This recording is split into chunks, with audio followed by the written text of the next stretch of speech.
My life was routine, predictable, until 7 days on life support changed everything. I remember the incessant beeping of machines, the suffocating tubes, and then a sudden, inexplicable release. One moment I was fighting for breath in an ICU bed, the next I was floating in an infinite, peaceful void. What happens when your body fails, but your consciousness expands beyond anything you've ever known? Before December 2014, my world revolved around the tangible, the logical, the pursuit of a successful career in law. I never truly considered what lay beyond this physical existence, let alone imagining experiencing it firsthand. Before that fateful day, my life was, by all accounts, a well-structured narrative of ambition and routine. I was in my mid-20s, deeply entrenched in the demanding, fast-paced world of corporate law.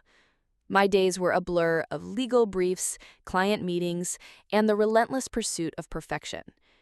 I lived in a bustling city apartment, a testament to my burgeoning independence, and my social calendar, though not overtly wild, was filled with dinners with friends and the occasional cultural event. I was what you might call a pragmatist, grounded in reality, with a keen eye for detail, qualities that served me well in my profession. My identity was very much tied to my intellect and my capacity to navigate complex legal frameworks. Growing up, I was always the studious one, the one who meticulously planned out her week, who found comfort in order and predictability.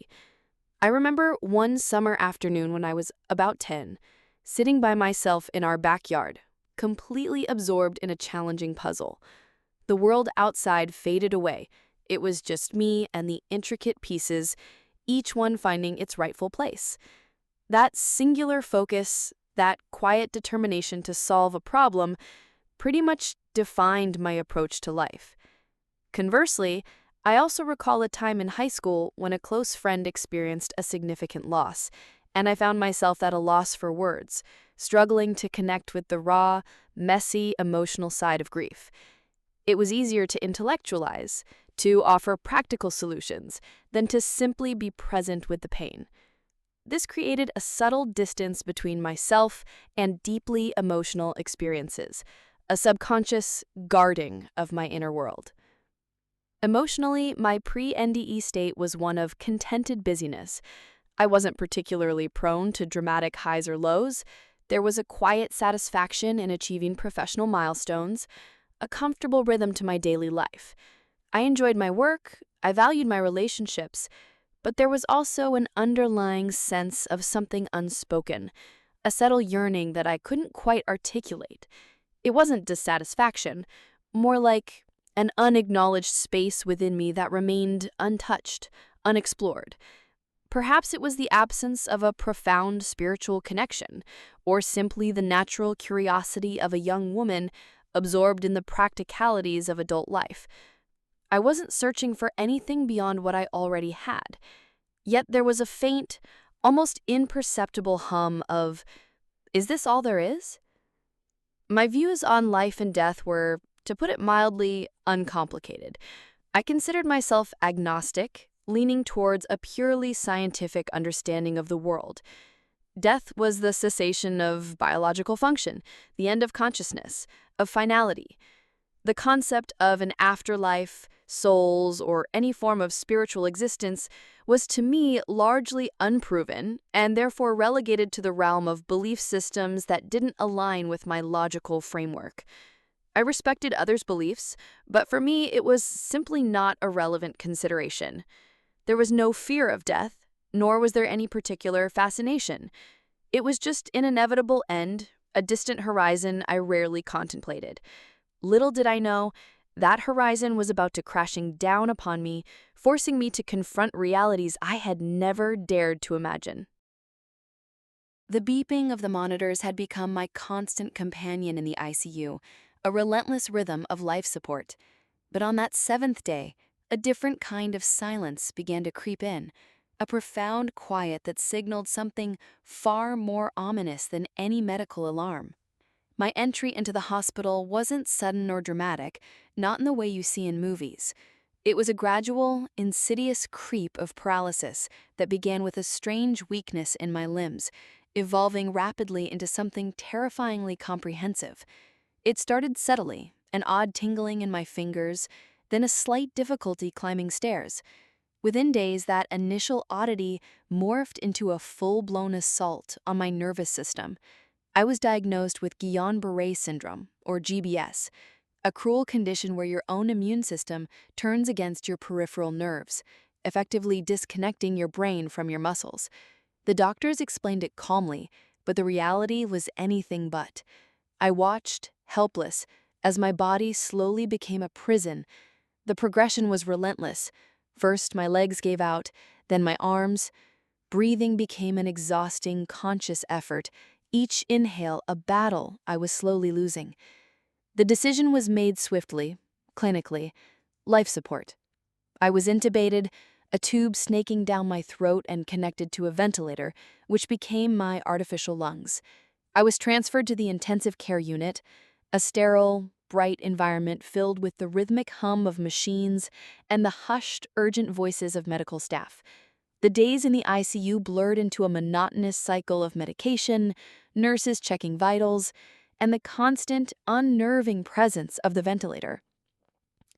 Each morning, I'd try to move a toe, a finger, anything, and each morning I'd be met with the same frustrating stillness.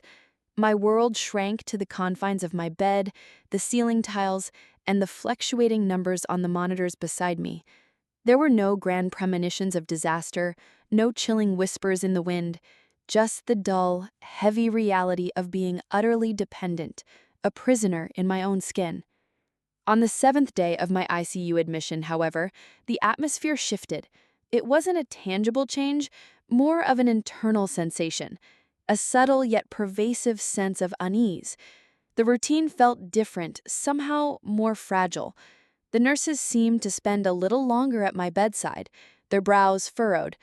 I noticed the monitor beeping with a new insistence, a more urgent rhythm that vibrated through my chest.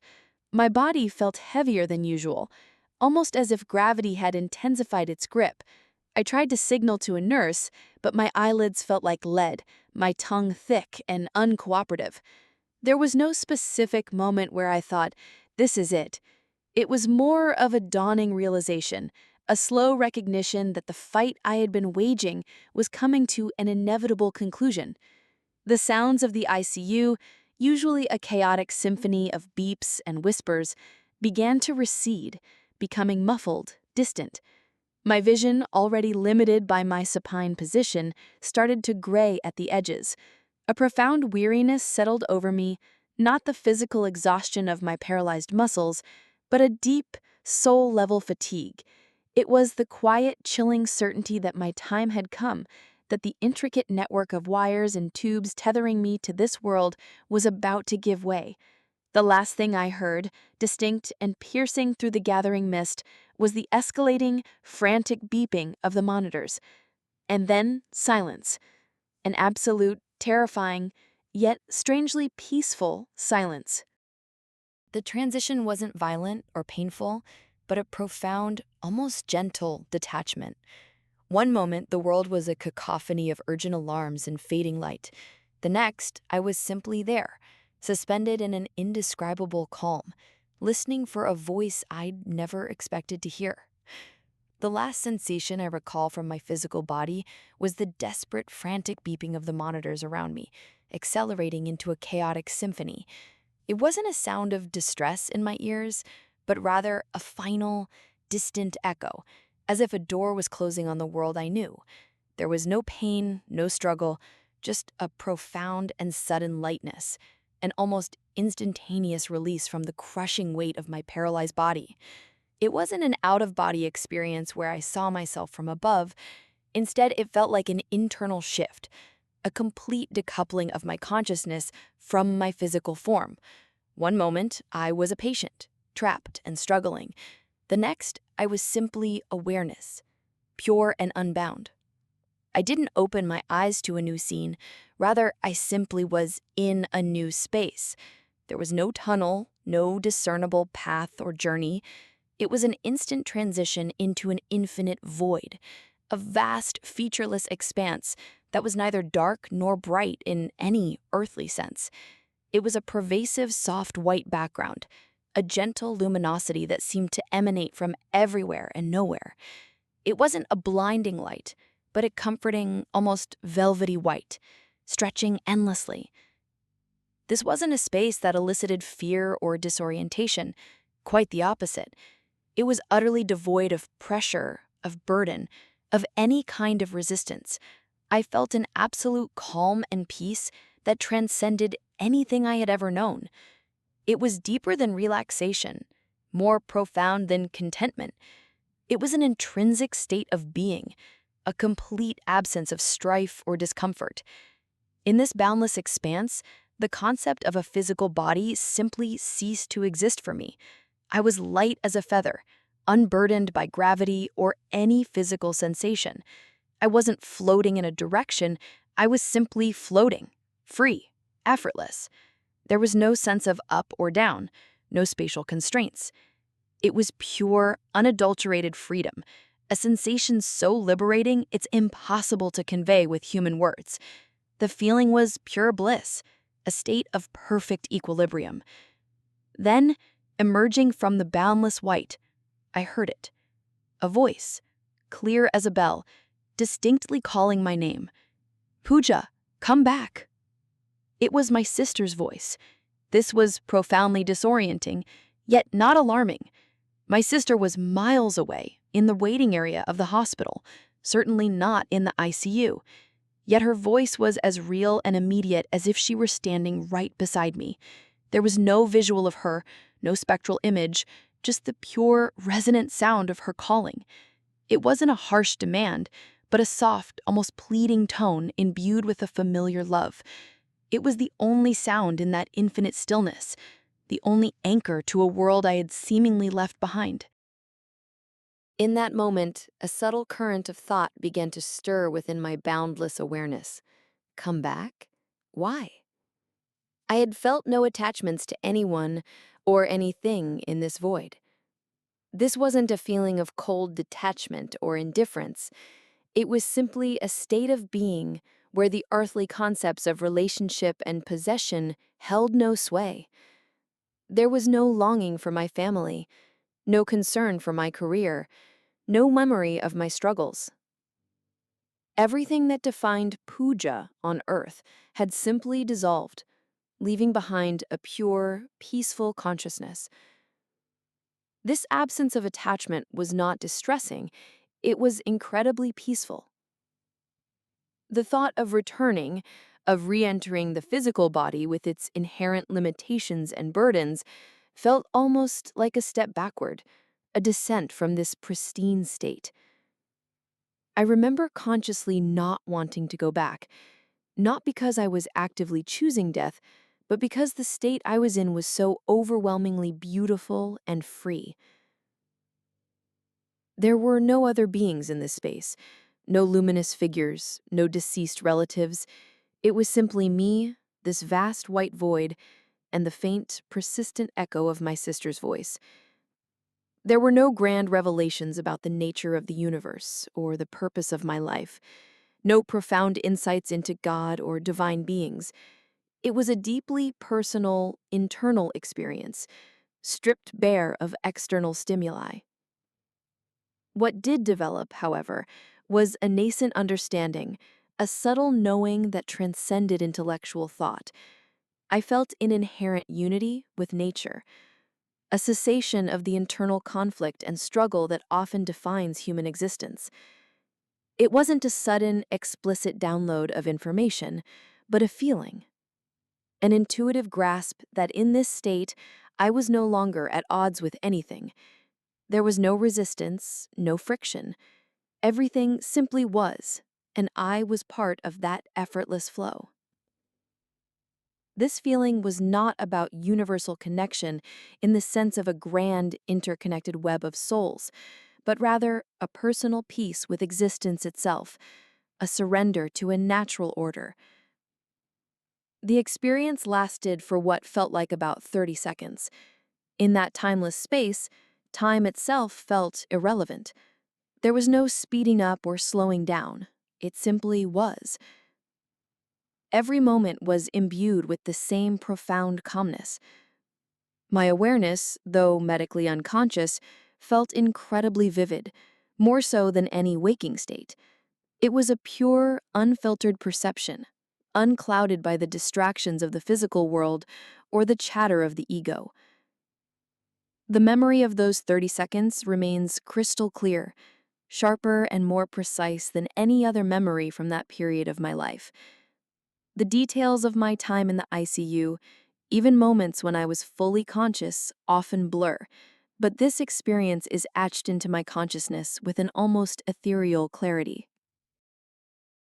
This was not a review of my life, a panoramic sweep of past events or future possibilities. My existence in this void was entirely in the present, a timeless now. There were no lessons learned from past mistakes, no glimpses of what was to come. It was an immersion in a pure, unadulterated present moment where only the sensation of peace and the distant call of my sister existed. The most overwhelming sensation was that of infinite peace and pleasantness. It wasn't fleeting joy, but a deep, pervasive state of happiness that resonated through every fiber of my being, or what I understood to be my being in that moment. There was no bad feeling, no shadow, no hint of negativity. It was pure, unadulterated positivity, a complete absence of any burden or concern. All the emotions that weigh us down in earthly life, fear, anxiety, sadness, even the fleeting attachments of happiness, were simply absent. I wasn't devoid of emotion. Rather, I was immersed in a single, overarching emotion of serene well-being. This was a state of being where all earthly problems, challenges, and difficulties simply dissolved, becoming utterly irrelevant. There was no need for love in the human sense, as I was already bathed in this all-encompassing peacefulness. It felt like a gateway, a direct pathway to something beyond the confines of human understanding. While I had no explicit vision of an afterlife, the overwhelming sense of peace and the absence of suffering strongly suggested that this was not an endpoint, but a transition. It felt like the immediate precursor to a state of being that was infinitely blissful and free. The experience felt so unequivocally real, so distinct from any hallucination or dream. It was a fundamental shift in perception, an undeniable encounter with a reality far grander and tranquil than anything my rational mind had ever conceived. My entire being was saturated with the profound truth of this experience, even as my earthly body lay unconscious. The serene vacuum I inhabited vanished in an instant, replaced by the jarring reality of flashing lights and urgent voices. It was a violent re-entry, a brutal snatchback from a peace I never knew I craved, leaving me disoriented and profoundly shaken. The return was not gradual. It was an abrupt, almost violent snapback into the physical. One moment, I was floating in that exquisite, burden-free white void, bathed in an inexplicable calm. The next, it was as if an invisible, immense hand had violently yanked me back, forcing me into a small, confined space. The peace shattered, replaced instantly by a barrage of overwhelming sensations. The first was the relentless, deafening beeping of the monitors. No longer a distant echo, but a jarring, frantic symphony that grated on my raw nerves. My ears, which had just experienced absolute silence, now felt assaulted by the cacophony of the ICU. Then came the body. The lightness, the effortless freedom vanished completely. In its place was an unimaginable heaviness, a crushing weight that felt like every molecule of my being had been cemented to the bed. My limbs felt leaden, my chest impossibly tight.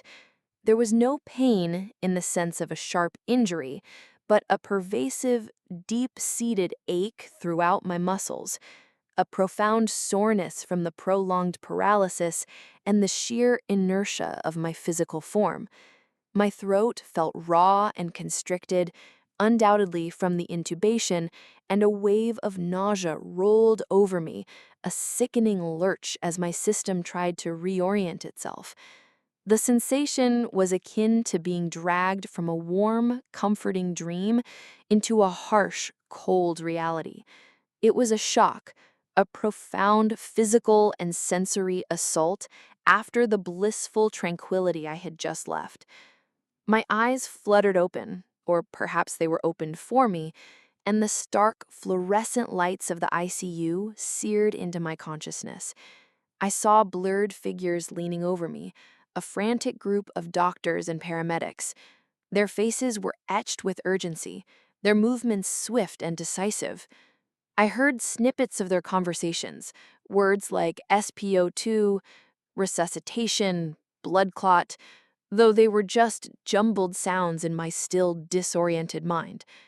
The sense of being in conflict with nature, which had melted away in the void, returned with full force. My body was malfunctioning, and these people were fighting to make it work, dragging me back against my nascent desire to remain in peace. My first coherent thought, amidst the chaos and discomfort, was a profound sense of disappointment. Not anger, but a deep, almost childish sorrow at being pulled away from that incredible calm. Why am I back here? It was as if I had glimpsed a perfect haven and then been summarily ejected. There was a desperate, fleeting attempt to cling to the memory of the void, to recapture that feeling of weightlessness, but it was already receding, becoming a vibrant, yet increasingly distant memory. I tried to speak, to ask what had happened, to explain where I had just been, but the tube in my throat made speech impossible. All I could manage was a weak, involuntary grunt. The medical team, however, was oblivious to my internal struggle. They were focused solely on the physical. I saw their faces relax, hear collective sighs of relief as I visibly regained consciousness. They spoke in hushed, relieved tones, congratulating each other, their tension visibly dissipating. They were celebrating my return, while I was mourning the loss of a state beyond their comprehension. Almost immediately, I was hurried out of the ICU. My entire bed, complete with the life support ventilator, was wheeled rapidly through corridors as I was taken for a CT scan. The feeling of being completely at the mercy of my body and the medical procedures was overwhelming. Tests were run, needles pricked my skin, and the world spun in a dizzying blur of medical urgency. I recall falling unconscious multiple times after that, during my continued stay in the ICU on life support. But each time, it was just that, a simple loss of consciousness, a brief blankness, and then a quick return. None of those subsequent episodes held any trace of the profound, peaceful void I had experienced before.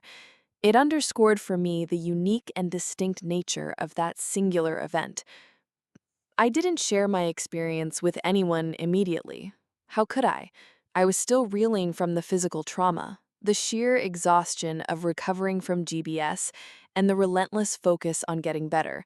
The NDE itself felt too sacred, too personal, and frankly, too unbelievable to articulate to anyone caught up in the pragmatic world of medical recovery. I was a pragmatic person myself, after all. Would they think I was delirious? Would they dismiss it as a hallucination brought on by medication or oxygen deprivation? The fear of being disbelieved, of having this profound experience intellectualized away, kept me silent. It was months later, about 7 months after my experience, and once I had fully recovered and was back at work, that I finally broached the subject. It wasn't with a doctor or a family member, but rather with a senior partner at my law firm. He had also suffered from GBS, a shared vulnerability that created an unexpected bridge between us. He mentioned having a life-threatening event, and a quiet curiosity prompted me to cautiously ask if he had experienced anything unusual during his ordeal. His response was a revelation. I had an NDE too, though mine was more of an out-of-body experience. The validation was immense. Finally, someone who understood, who didn't dismiss it. We didn't delve into the specifics of each other's experiences in that initial conversation, but the mere acknowledgement was a huge relief. It allowed me to begin the slow, tentative process of integrating what had happened to me, knowing I wasn't entirely alone in it. That brief, transcendent journey altered my internal landscape irrevocably. What once seemed paramount, career, possessions, status, now felt like transient illusions, fading in comparison to the profound truth revealed in that peaceful void. Only genuine connection and kindness truly remain. A shift in the sands of self. The after of my NDE wasn't a sudden dramatic upheaval where I quit my job and became a spiritual guru. Instead, it was a subtle yet profound recalibration of my internal compass. The biggest change was an instantaneous and unwavering understanding that materialistic things in life simply do not matter. Money, career advancements, possessions, all the external markers of success that had once driven me felt utterly irrelevant. They are transient, left behind the moment you depart this physical plane. This wasn't an intellectual conclusion. It was an innate, deeply felt knowing. I still work as a lawyer, but my approach has fundamentally shifted. The relentless drive to climb the corporate ladder, the hours poured into demanding clients, now feel less like a sprint and more like a gentle jog. I still find satisfaction in my work, but it no longer defines my worth or fills the void I once didn't even know existed. My priorities completely inverted. Before, my focus was largely inward, on my own achievements and comforts. Now, the emphasis is profoundly on how we are towards others and how much time we spend with people we love. These are the true currencies of existence. I find myself more patient, more forgiving, and more willing to listen. Conflicts that once would have consumed me now seem trivial. My relationships with family and friends deepened significantly because I now consciously prioritize them. Simple moments of shared laughter or quiet presence hold more value than any professional accolade. It's like a filter has been removed from my perception, revealing the true essence of human interaction. My beliefs about life and death were shattered, and then reformed. Before the NDE, I was agnostic, a skeptic who saw death as a biological endpoint. The experience didn't provide me with a vision of heaven or hell, nor did it introduce me to specific deities, but it unequivocally confirmed the existence of an afterlife, or at least an immediate pathway to an afterlife. That profound state of peace, calm, and tranquility I experienced, where emotions were absent in the most positive way, convinced me that consciousness continues beyond the body.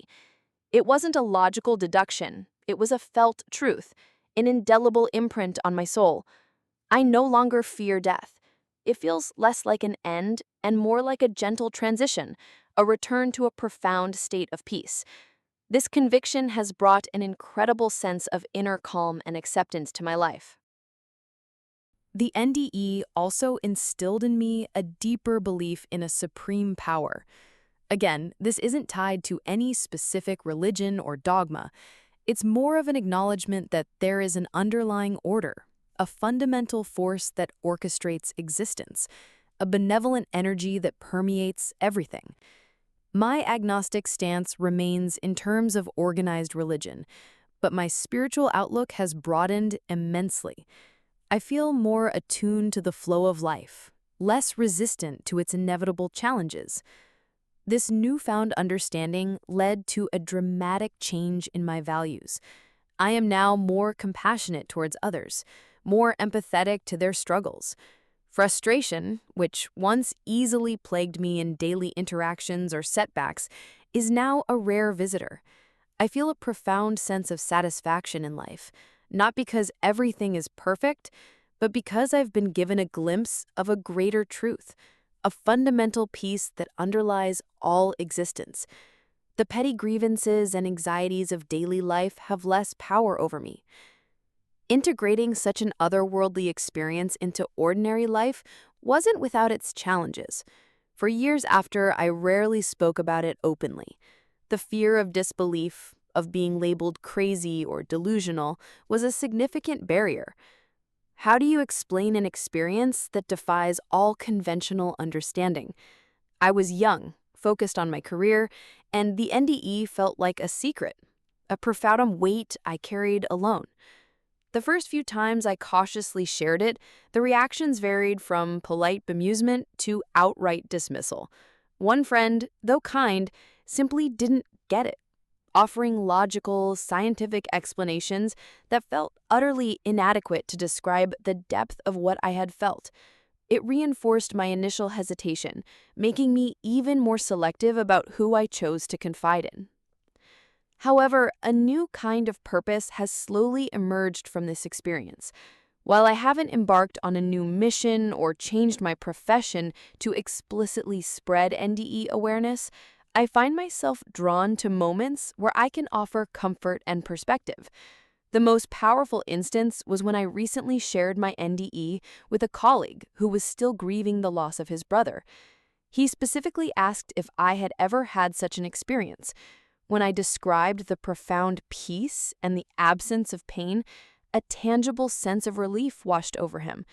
In that moment, I realized the true value of my experience. It can offer solace, a different perspective on death that can alleviate fear and sorrow. My purpose now feels less about intellectual achievement and more about connecting with others on a deeper, more empathetic level, offering a sliver of the peace I found whenever the opportunity arises. It's about being present, truly seeing people, and understanding that beyond the daily struggles, there is a fundamental truth of peace and interconnectedness. My NDE wasn't a dream or a hallucination. It was undeniably real, more real than many conscious moments of my life in the ICU. It was a doorway, a brief yet profound journey into a realm of absolute peace, a space where all earthly burdens dissolved. What I learned, what I carry with me every single day, is this. The true essence of our existence lies not in what we accumulate, but in how we connect. When our time comes, it's not the accolades or the wealth that we remember, but the genuine love shared, the kindness extended, and the profound peace that awaits us beyond the veil. To anyone watching, wrestling with fear, grief, or the meaning of it all, I want to leave you with this thought. The universe is far more expansive and benevolent than our limited human minds can comprehend. There is a profound peace that underlies all suffering, a light that awaits beyond the perceived darkness of death. Embrace the present, cherish your connections, and know that there is something incredibly beautiful and peaceful that awaits us all. It's a journey we all embark on, and it is far from something to fear.